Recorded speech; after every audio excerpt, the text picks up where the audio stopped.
All right, let's get right into it and break down the really fascinating world of lens antennas. If you've ever wondered how we can grab a radio wave and sculpt it into this powerful, almost laser-like beam, well, you are in exactly the right place. We're going to dig into the physics and the engineering behind this incredible technology. Okay, so to really get this, we first have to understand the core problem that lens antennas were invented to solve. And it really all comes down to two words: directivity and gain. So what you're seeing here is the fundamental challenge, right? A basic feed antenna, something like a horn, it just naturally spews energy out in this wide spherical pattern. Now that's fine for, say, broadcasting, but for high-performance stuff like satellite communications or radar, we need to capture all of that scattered energy and collimate it. That's the key word. We want to make all the waves travel perfectly in parallel, creating one highly focused, high-gain beam.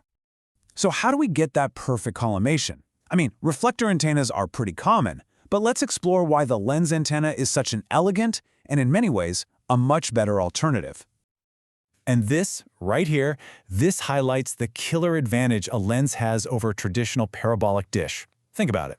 A reflector puts its feed horn right out in front of the dish. It's physically blocking part of the wave that's trying to get out. That just kills your efficiency.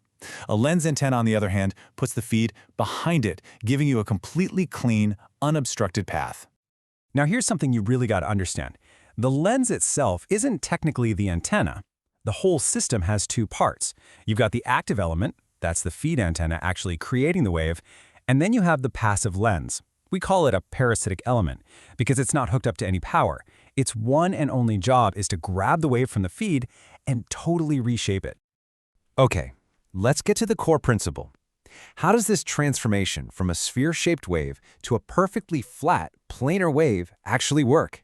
This is where the real magic of electromagnetic engineering happens. This diagram is awesome because it shows you the whole cycle. When you're transmitting, the feed makes a spherical wave, the lens flattens it into a planar wave, and boom, you get a high-gain beam. And in receive mode, the whole thing works perfectly in reverse. An incoming flat wave from way out in space gets focused by the lens back into a spherical wave, concentrating all of that energy right onto that tiny little feed. And look at the effect this has on the radiation pattern. That dotted line, that's the wide, sloppy pattern of the feed antenna all by itself. But when you put the lens in front of it, you get the solid line, a super narrow, highly directional main beam, with way less energy getting wasted in directions you don't want, which we call side lobes. It works because the lens makes sure every single part of that wave exits on the other side, traveling in lockstep, in parallel and in phase. Just think of it like a magnifying glass, focusing sunlight to a tiny point. The lens is grabbing all the energy from an incoming wave over its huge surface area and then funneling it down, concentrating it precisely onto that small sensitive feed. This lets a tiny feed have a massive effective aperture, and you know what? That is the very definition of high gain. Okay, so we know what it does, but how does it actually do it? Well, there are two main ways to build a lens to get this effect. And believe it or not, it all comes down to controlling the speed of the wave. The absolute key to making this whole thing work is a concept called optical path length, or OPL. For that wave to come out perfectly flat, every single ray traveling from the feed point F has to get to that finish line, AA, in the exact same amount of time. But look, the paths are different lengths, so we have to play a trick. We manipulate the wave's speed inside the lens to make sure everyone finishes the race at the same time.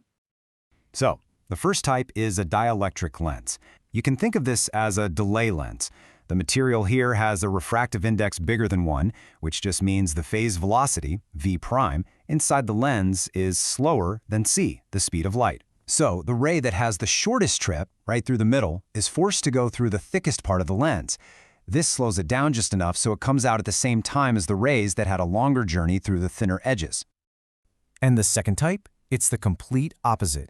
A conducting or metal plate lens is basically a waveguide structure. And here's the wild part. It actually makes the phase velocity, v', faster than the speed of light. So to make everything even, the rays that have the longest physical path, out at the edges, are sent through the thickest part of this accelerator, which speeds them up so they can catch up to the rays in the middle. So this table just lays it all out perfectly. A dielectric lens slows the wave down so it's convex, and you make it out of stuff like polystyrene. A conducting lens speeds the wave up so it's concave and it's built from metal plates. You see? Two totally different approaches, both laser-focused on achieving the exact same goal, a constant optical path length.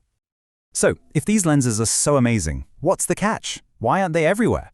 Well, let's look at the main practical problem that's held them back compared to reflectors. Yeah, it's pretty simple really. A solid chunk of dielectric material, or a big complex metal plate structure, it just gets unbelievably heavy and bulky and expensive as you make the antenna bigger. Compared to a stamped metal dish that's relatively lightweight, a big lens is, well, it's a beast. It presents a huge mechanical and cost challenge. So how did engineers get around this massive weight problem? Let's check out a really clever trick that makes these things practical, and then we'll wrap it all up. This is just a brilliant piece of engineering. See, the whole point of the lens is to shift the phase of the wave. But once the lens is thick enough to cause a full 360-degree phase shift, well, adding more material is kind of pointless from an electromagnetic perspective. It's like running a full lap in a race and ending up back where you started. So you can literally just carve that section out, a section that's about 1 wavelength thick, and start over. This zoning slashes the weight and bulk without changing the final output wave at all. So clever. So at the end of the day, it's all about a trade-off, right? With a lens antenna, you're basically trading mechanical simplicity and low cost for just plain superior electrical performance. And the advantages are huge. No feed blockage means higher efficiency and more gain.